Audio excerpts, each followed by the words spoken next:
네, 오늘 갈라디아서 4장 8절로 20절 말씀 보았습니다. 다 같이 한번 인사합니다. 옆 사람이 사시고 앞 사람이 사실 때 오해도 되니까 참 좋습니다. 점심 맛있게 드셨습니까? 네. 여러분 우리의 일상의 삶 가운데 많은 유익을 가져다 주는 것들이 많이 있죠. 근데 그런 것들이 수없이 많은 사람들의 끊임없는 노력과 연구를 통해서 나온다는 사실 여러분 아십니까? 하다못해 우리가 사용하는 모든 것들을 보면은 하나에서부터 10까지 거의 그냥 나오는 게 아니고 대부분이 거기에 대한 많은 불편함과 또한 그 불편함을 개선하려고 하는 노력과 그리고 좀 더 편리함을 추구하려는 삶의 모습에서 그러한 보다 나은 환경들이 또한 보다 나은 것들이 우리에게 주어지는 것이죠. 그런데 꼭 그렇지만도 않다는 것입니다. 어쩌다가 우연히 그렇게 우리에게 맞닥뜨려지는 정말 세상 말로 얘기하면 행운의 것들이 있다는 얘기죠. 여러분 일본 와서 불편했던 것들이 무엇이 있나요? 아마 지금은 다들 익숙해졌을 것입니다. 근데 처음에 일본 와서 생활할 때에 아마 가장 힘이 들고 불편했던 것 중에 하나가 아마 떼미는 문화일 거예요. 한국에서는 목욕탕 가면 어떻습니까? 너도 나도 앉아서 뭐 하는 거예요? 탕 속에 일단 딱 들어가서 띵띵 불렀다가 뭐 하는 겁니까? 떼미는 거죠. 떼미는데 아주 열심히 합니다. 근데 때를 밀어야 되는데 이게 우리는 그래서 뭐 있든 없든 간에 하여튼 목욕탕에 들어갔다면 뭐 하러 가는 거예요? 때 밀러 가는 거예요. 때 밀러. 남자들도 밀어요? 그럼요, 권사님. 여자는 안 밀어요? 여자는 밀어요. 그래요? 여자는 봤지만 남자는 남자도 밀죠. 그럼요. 밀지 않으면 때는 안 나오니까 밉니다. 네, 이렇게 떼내는 게 아니고 권사님 여자는 잘 이렇게 떼내나 보죠. 남자는 밀어야 나와요. 그런데 일본에 와서 여러분 불편한 게 뭐예요? 그 목욕 문화가 우리는 때 밀러 갔는데 때 밀는 사람은 누구밖에 없어? 없어요. 이거 밀려고 하니까 막 그냥 그쵸. 이게 아무도 안 미는데 혼자서 이 때를 민다는 그게 이게 원숭이 된 느낌이고요. 이게 보통 어려운 게 아니죠. 근데 이제 처음에 이제 몰라서 이제 하는 거예요. 우리야 그렇지만 이제 보면은 제 아내의 말을 빌리자면 그래요. 이렇게 밀면 때미는 이렇게 보면 일본 사람들 이렇게 보다가 이렇게 옆으로 이렇게 도망간다는 거야. 도망간다는 거야. 그러니 항상 때를 밀던 그런 환경 가운데서 때를 안 밀다 보니까 매우 힘이 들고 어려웠죠. 근데 지금은 여러분 목욕탕 가서 때 밀어요? 이제 안 밀죠. 이제 거의 안 밀 겁니다. 예. 그렇게 돼요. 근데 때 미는데 여러분 사용하는 게 무슨 타월이에요? 이태리 타월. 그렇죠. 이태리 타월. 그게 때를 밀기 위해서 여러분 만들어진 타월이잖아요. 근데 그게 나오기까지 우리가 때를 나오기까지 그게 그렇게 그냥 된 게 아니죠. 그건 어쩌다가 우연히 정말 나타난 거예요. 그 기지가 굉장히 거칠잖아요. 그러니까 다른 용도로 사실은 어떤 물건을 만드는데 이 재단사가 재단을 잘못하는 바람에 이게 쓰지 못하는 그러니까 일정 양으로 정량의 그 재단한 것이 나와야 되는데 그것이 안 되니까 사장이 홧김에 에이 하면서 그거 들고 어디 갔다는 거야? 목욕탕 가서 때나 밀자 하고 밀었는데 그게 그렇게 때를 미는데 그렇게 잘 밀리는 거예요. 그래서 그걸 갖다가 뭐 한 거예요? 다 접고 그 원단으로 뭐 하는 거예요? 때 미는 타올을 만들어내서 대박을 쳤다는 겁니다. 그렇듯이 우연치 않게 되어지는 경우가 많아요. 제가 왜 이 얘기를 하느냐 하면 오늘 제가 기가 막힌 요리를 먹었어요. 점심 때 세상에 어떻게 그렇게 맛있어? 강경 집사님 잔냉 아, 못 드셨구나. 뭐냐면요, 계란이에요. 계란 요리인데, 야, 난 계란 요리가 그렇게 맛있는 계란 요리는, 야, 여러 번 먹어봤지만, 이건 또 별미예요, 별미. 아니, 어떻게 그렇게 맛있는 계란이? 그래서 보기에는 흉측해. 보기에는 정말 흉측했어요. 근데, 야, 뭐 이런 게 있어. 근데 김용희 집사님은 아예 안 갖고 왔어. 2개씩 줬잖아요. 보니까 혼자 아무것도 없어. 근데 내가 보기에도 혐오스러워, 달걀이. 그래서 왜 없어? 하나를 넘겼죠. 하나를 넘기고 하나를 먹는데 금방 먹는 순간 후회했어. 왜? 너무 맛있는 거야. 너무 맛있는 거예요. 그 계란이, 그래서 내가 물었어요. 먹다가 이 계란이 도대체 무슨 계란이냐 했더니 그 계란이 지난주에 부활절 날 주고 나서 남은 계란이, 그걸 갖다 김치 냉장고에다 넣었는데 계란이 얼었대요. 얼어가지고 그걸 갖다가 얼은 계란을 갖다가 어떻게 물에다 저거 한 거예요? 네. 물에다 뭐 어떻게 그냥 내놓은 거래네. 근데 야, 여러분, 계란이 어떻게 그렇게 맛있어? 피란다. 그 하얀 달걀 흰자가 그렇게 쫄깃쫄깃하고 맛있을 수가 없는 거예요. 여러분, 흰자가 어때요? 그냥 물컹물컹 하잖아요. 근데 이건 오징어 씹는 맛이 나는 거야, 계란에서. 그렇게 뭐예요? 우연히 우리에게 오는 것들도 있어요, 없어요? 있는 거예요. 이걸 갖다가 우리 옛말에 뭘 얘기하냐면 소가 뒷걸음치다가 쥐 잡았다는 거예요. 쥐 잡았다. 소가 뒷걸음치다가 쥐를 잡은 격이에요. 이제 계란 남는 거는, 삶은 계란 남는 거는 모조리 다 뭐예요? 냉동을 해야 돼. 냉동. 이 영상을 보는 사람들도 한번 해봐요. 해봐요. 삶은 계란을 냉동시켰다가 일주일 있었나요? 일주일을 그럼 냉동시켜놔야 되나? 하여튼 각자가 해봐. 그래갖고 그 계란이 나오는데 피란다. 그 하얀 계란 부분이 어때요? 굉장히 얇게 됐어요. 여러분들은 두꺼웠어요? 얇았죠? 얇고 노란 거는 그대로 있는 거예요. 근데 너무나 맛있었어요. 질기고 맛있었어요. 그래서 그렇다는 얘기입니다. 우리가 이와 같이 하나님 앞에 어떤 자입니까? 마치 계란과 같이 남아서 버려진 자의 모습으로, 쳐다보지도 않는 사람들의 입장에서는 서로를 뭐예요? 불신하면서 아예 상종도 안 하는 하나님. 여러분, 하나님께서 우리를 보실 때 어떤 모습인가요? 물론 하나님은 우리를 사랑으로 보시기 때문에, 우리를 사랑하셨기 때문에 독생자까지도 이 땅에 보내셔서 우리를 구원하신 겁니다.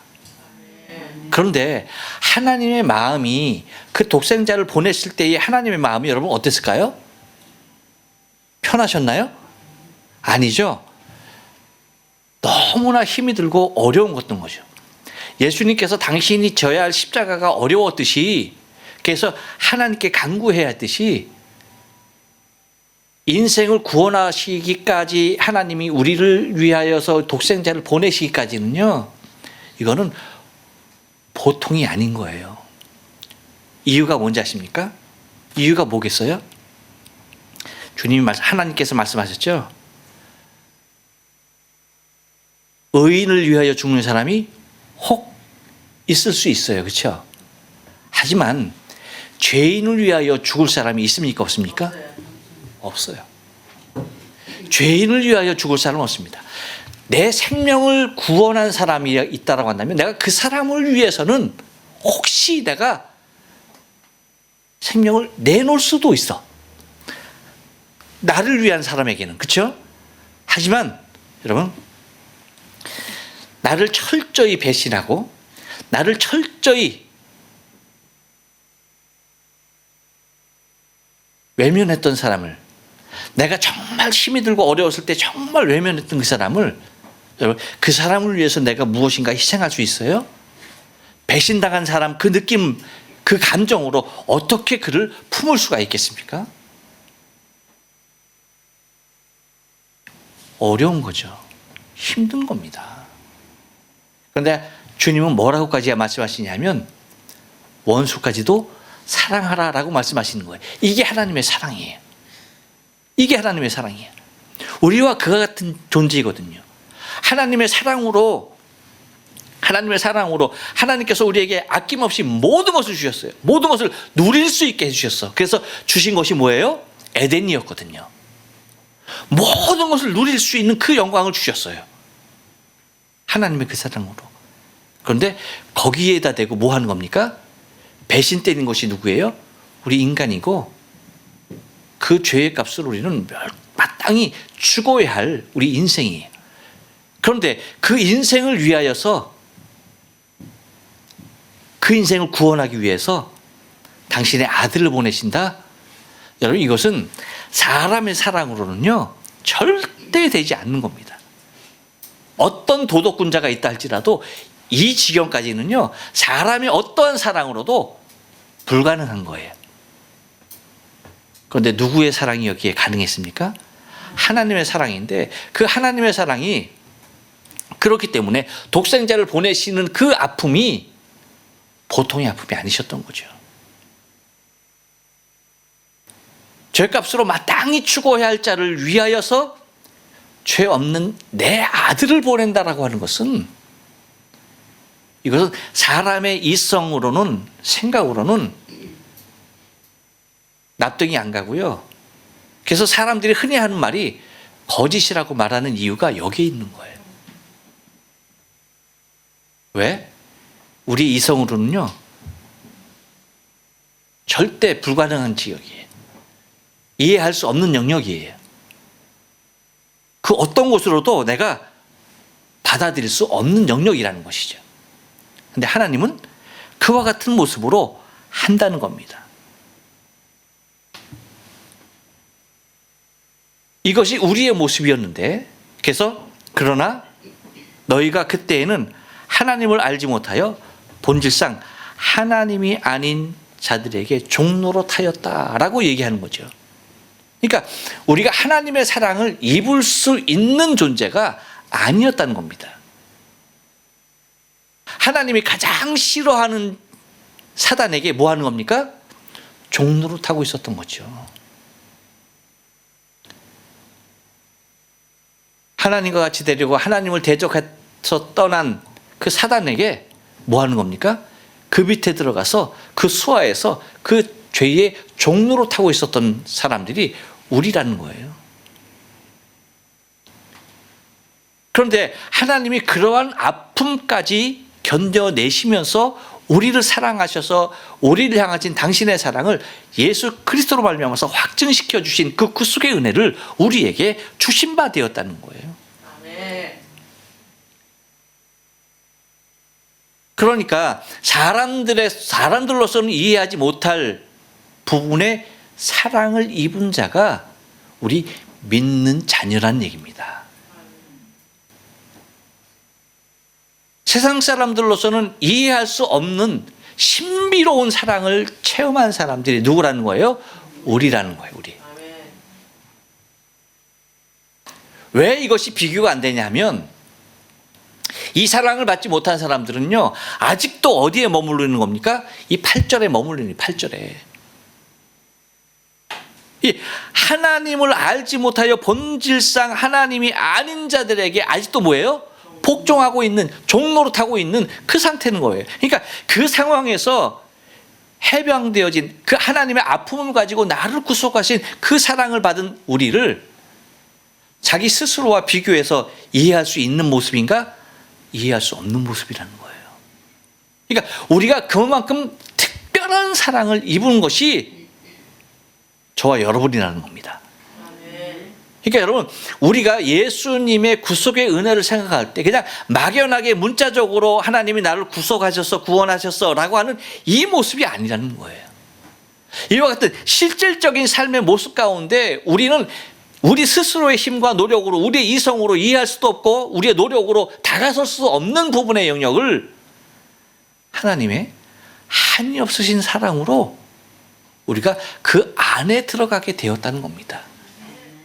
그것이 복음이고 그것이 우리에게 주어진 하나님의 사랑이었다는 거예요. 그러니까 우리는 너무나 특별한 사랑을 입은 존재라는 거예요. 그런데 우리의 모습을 어디로 데려간다라고 하는 겁니까? 그런데 우리를 다시 과거의 모습으로, 다시 과거에 이해하지 못했던 그 부분의 모습으로 뭐예요? 끌려가는 우리의 모습을 바울이 지적을 하고 있는 겁니다. 그러니까 여러분, 사단은 이와 같이 하나님의 사랑을 입은 우리의 모습을 얼마나 시기하고 질투한 놈인지 우리가 분명히 바라봐야 한다는 겁니다. 그러니까 될 수만 있으면, 할 수만 있으면 우리를 그 사랑에서 뭐 하는 겁니까? 예, 빼어내려고 하는 겁니다. 그 방법에는요, 수단을 가리지 아니하고 방법을 가리지 아니하는 거예요. 그러니까 우리에게 있어서 가장 약한 부분의 것들을 뭡니까? 항상 뭐 하는 거예요? 걸고 들어가는 겁니다. 그러니까 유대인들에게 있어서 이 엄청난 구속의 사랑을 받았어요. 그것을 체험했어요. 근데 그들에게 무엇이 항상 뼛속까지 깊이 내려가 있어요? 이 율법에 의하여서 행위에 주어지는 것들, 이것으로 내가 의롭게 여겨져야 할 부분의 것들이, 그러니까 복음이 오기 전에 내가 철저한 죄인이라고 깨닫고 인식해야 할 그것들이 오히려 나 자신의 정체성 가운데 내가 죄인이다라는 그 사실로 들어가고 나 자신을 그렇게 무릎 꿇어야 할 나 자신을 오히려 뭐 했던 겁니까? 나 자신의 의로 세우려고 했던 그런 잘못된 죄악의 기질들이 뭐 하는 겁니까? 뼛속까지 깊이 내려가 앉아 있는 겁니다. 그러니까 거기 그것으로 말미암아서 존경받고 그것으로 말미암아서 의로 여기고 그것으로 나다라고 하는, 내가 그렇게 했어라고 하는 자신의 의를 드러내고 했던 그들이 나는 아무것도 아닙니다. 나의 구속은 오직 예수 그리스도의 십자가의 구속의 은혜로 주어진 겁니다라고 이렇게 고백하는 그 구속의 은혜를 뭐 하는 겁니까? 자꾸 비교가 되어지고 이건 아니다, 이건 아니다. 그러니까 사단이 계속 속삭이는 거죠. 이건 아니지, 이건 아니지. 그래도 이건 행해야지. 그래도 이건 지켜야지. 그래도 이건 최소한 이건 해야 되지 않니? 하면서 뭐 하는 겁니까? 우리 안에 나 자신의 의를 하나하나 뭐 하는 거예요? 들춰내는 그 모습이 있는 겁니다. 사실 여러분, 우리도, 저와 여러분도 구원을 받은 것이 나 자신의 행위로 된 것이 아니잖아요. 그렇죠? 그럼에도 불구하고 여러분 봐요. 그럼에도 불구하고 내가 내 행위로 내가 무엇인가 지키려고 그 노력하는 것으로 구원받지 아니한 것을 내가 너무나도 잘 알잖아. 우리 스스로가. 그렇죠? 여러분, 우리에게 뭐 언제 율법이 주어졌습니까? 아니잖아. 예수 믿기 전에 여러분 열심히 율법 지켰습니까? 아니었잖아요. 그럼에도 불구하고 우리에게 구원이 주어진 거예요. 믿음으로 주어진 거예요. 그렇죠? 이러한 우리에게도 사단은 계속해서 유혹이 있습니까? 없습니까? 있어요. 있죠. 어떤 유혹입니까? 나 자신의 의를, 그렇죠? 나 자신의 무엇인가를 돋보이게 하고 나 자신인가 무엇인가를 내세우게 하려는 사단의 의도가 여러분 우리의 속에 있어요, 없어요? 있어요. 있습니다, 있습니다.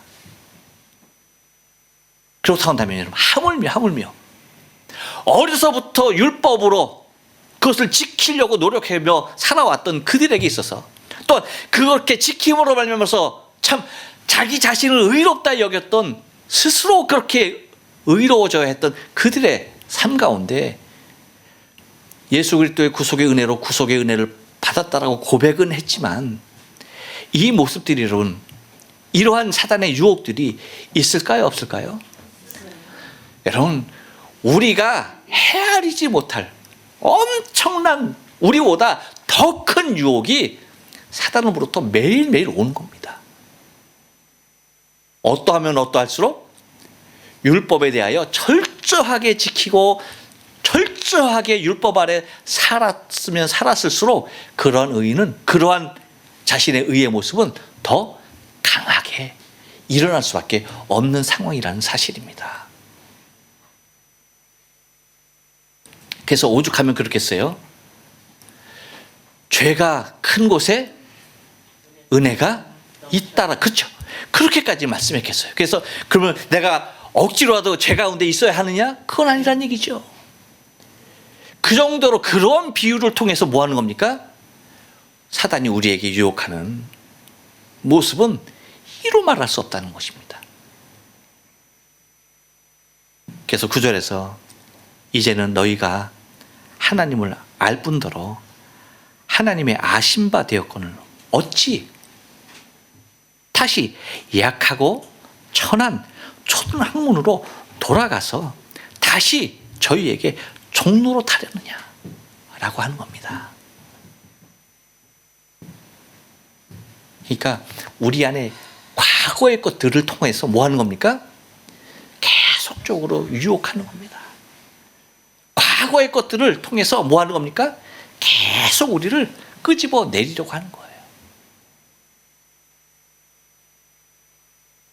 이것이 여러분 우리의 정말 피 흘리기까지 싸워야 하는 모습인 거예요.